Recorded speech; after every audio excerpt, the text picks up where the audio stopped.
इस हालात जो बने हैं बरसात, मूसलाधार बरसात की वजह से, और गैर मिसाली नुकसान हुआ है जिसकी मिसाल तारीख में कहीं नहीं आपको मिलेगी। यहाँ पहले भी बरसात होती रही, फ्लड आते रहे, लेकिन इस बार जो फ्लड आया उसने मेरी कंस्टिट्यूंसी में सबसे ज्यादा नुकसान किया है। मैं पिछले एक हफ्ता से जितना भी फ्लड इफेक्टेड एरिया था मैं उसका मायना कर रहा हूँ, तखमीना लगा रहा हूँ। यहाँ 2014 में भी फ्लड आया, उससे पहले भी एक बार बहुत बड़ा तूफान आया था, लेकिन जितना नुकसान थन्ना मंडी कंस्टिट्यूंसी में इस बार हुआ है, यानी मंजाकोट का इलाका, मंजाकोट के इलाके में, थन्ना मंडी के इलाके में जितना नुकसान इस फ्लड में हुआ है, इतना मेरे ख्याल में तारीख में पहले हमने कभी नहीं सुना है। मैं उन सोगवार कुम्मू के साथ हूं, एक आदमी की जान भी चली गई, और मैं उस दिन, जिस दिन ये फ्लड आया, उसी रात को हम दिल्ली गए थे, और मैं दूसरे दिन पार्टिसिपेट करके मैंने शाम की फ्लाइट लेके मैं वापस पहुंचा यहाँ, और मैंने कोशिश करके एडमिनिस्ट्रेशन के साथ राब्ता करके उस बच्चे के ढूंढने के लिए एसडीआरएफ, फिर एनडीआरएफ भी आई, फिर चापर मैंने किया यहाँ से कि भाई एक डेड बॉडी जो पहाड़ पर पड़ी थी दरिया के बीच में, उसका अरेंजमेंट भी मैंने एडमिनिस्ट्रेशन से मिलके, मैं डिप्टी कमिश्नर साहब का शुक्रगुजार हूँ और एसएसपी साहब का भी कि उन्होंने तावन किया। एसडीआरएफ और एनडीआरएफ की टीम उसी वक्त बर वक्त मौका पर भेजी। आज भी उनकी तलाश जारी है। कल भी जेसीबी लगा के वहाँ पूरा ढूंढा गया, अभी तक उसकी लाश तो नहीं मिल पाई। दुआ गो है कि उसकी लाश मिले ताकि उसकी तजहीज़ व तकफीन हो सके और उस सोगवार कुंबा को भी तसल्ली हो। एमएलए का काम जो है वो अब स्टार्ट होगा जब बारिश रुक जाएगी। बारिश के अंदर एमएलए सिर्फ देख सकते हैं और कोई मदद कर नहीं सकते, और एमएलए की मदद तभी होगी जब एमएलए फंड्स लाएगा ऊपर से। तो मैं लोगों को एक यकीन दहानी दिलाना चाहता हूं आपके इस जो आई प्रेस ब्रीफिंग का जो मकसद है कि मैं हत्तुल वसा कोशिश करूंगा कि अपनी गवर्नमेंट से मैं ज़्यादा से ज़्यादा फंड लाकर आपका जो नुकसान हुआ है उसको बर्पा कर सकूं।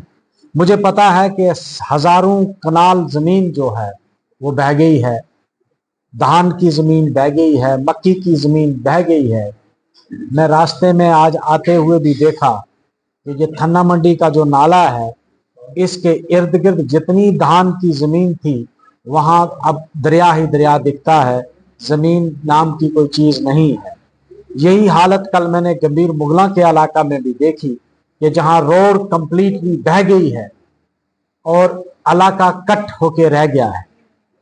मैं कोशिश कर रहा हूँ कि भाई सबसे पहले मैंने R&B वालों को और PHE और बिजली महकमों को ये हिदायत दी है कि फ़िलहाल जितना जल्द हो सके उसको प्लाईएबल करो कि वहाँ से गाड़ी क्रॉस हो सके। परमानेंट रेस्टोरेशन बाद में भी हो सकती है, लेकिन फ़िलहाल टेम्परेरली आप ट्रैफिक को रिस्टोर करो।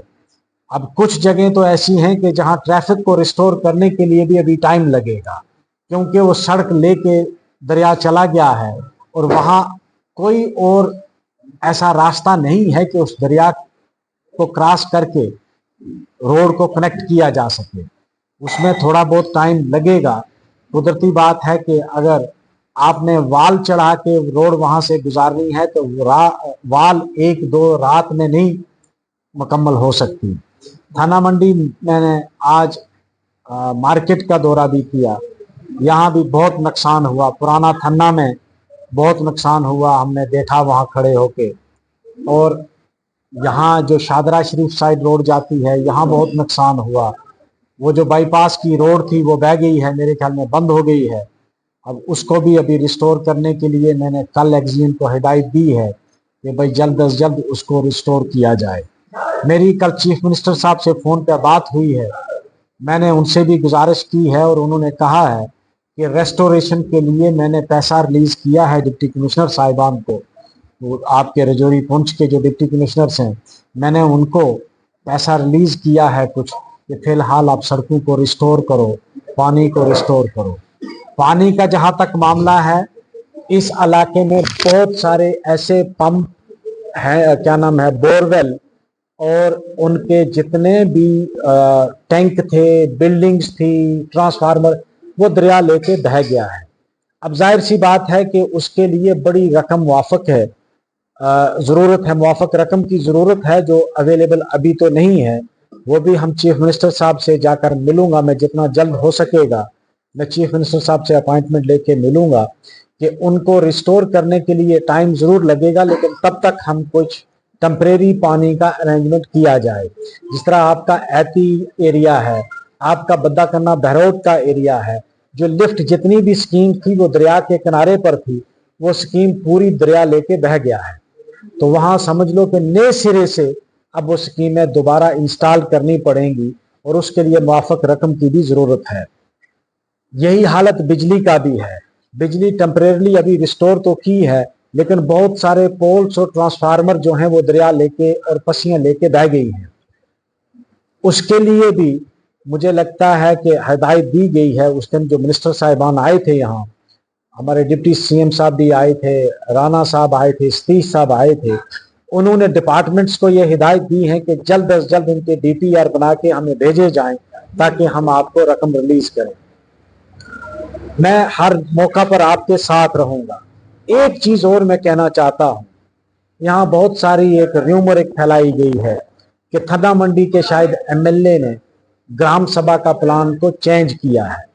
मैंने तो ग्राम सभा का प्लान ना तो देखा, ना मैंने किसी से पूछा कि किसी ने क्या रखा है।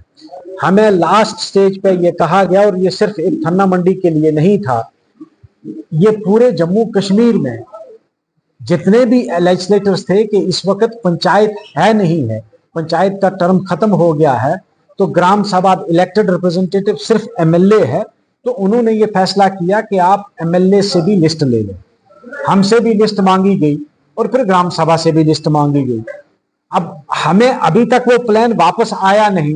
हमें तो ये भी पता नहीं कि हमारी लिस्ट तस्लीम की गई या ग्राम सभा की हुई। हमें ग्राम सभा की लिस्ट हमको नहीं दिखाई गई और ग्राम सभा वालों को हमारी लिस्ट नहीं दिखाई गई। हाँ, एक बात है कि मैंने ए को नहीं बी को काम दिया होगा, लेकिन उसी पंचायत के आदमी को दिया होगा। मैंने कहीं कोई एक पंचायत का पैसा उठा के दूसरी पंचायत को तो नहीं दिया। फिर इस पर खाली थन्ना मंडी में ये हंगामा, ये सियासत करनी और फिर लोगों को गुमराह करना कि एमएलए ने काम काट दिया। एमएलए किसी ने भी किसी का काम नहीं काटा। मैं अपनी बात नहीं, मैं पूरे जम्मू कश्मीर के लोगों की बात करूंगा कि ग्राम सभा का प्लान हमने नहीं देखा कि हम उसको काटेंगे। हमें पता भी नहीं है कि वो क्या रखा था। और हमने जो लिस्ट दी है, जो आप ही लोगों ने जो काम मुझे लिखाए थे, मैंने वही लिस्ट फॉरवर्ड की थी। अब उसमें से कितने आए कितने रह गए, अभी लिस्ट वापस आए तो पता चले। मैंने अभी तक वो लिस्ट देखी नहीं है। तो मैं ये क्लियर करना चाहता हूं कि जो लोग सियासत करना चाहते हैं वो करें, लेकिन ये सिर्फ थन्ना मंडी के लिए नहीं था। ये तो पूरे जम्मू कश्मीर में ऐसा हुआ है कि एमएलए से लिस्ट मांगी गई और एमएलए ने लिस्ट दी है। आपने को रोका? अरे ये सियासत करते हैं ना, सियासत। एमएलए का रोल तूफान के बाद होता है, और वो भी लोगों में बैठकर एमएलए क्या करेगा? अपने कपड़े देगा उसको, और क्या दे सकता है? एमएलए जाकर सेक्रेटरीट से पैसा लाएगा, सैंक्शन करेगा, तब जाकर काम होगा। तो जंतर मंतर पे जाना जरूरी था। ये वही लोग आज आपको ये कहते हैं जो बीजेपी के साथ हैं और जिनको तकलीफ हो रही है कि ये रियासत क्यों मांग रहे, क्योंकि वो नहीं चाहते कि रियासत मिले लोगों को।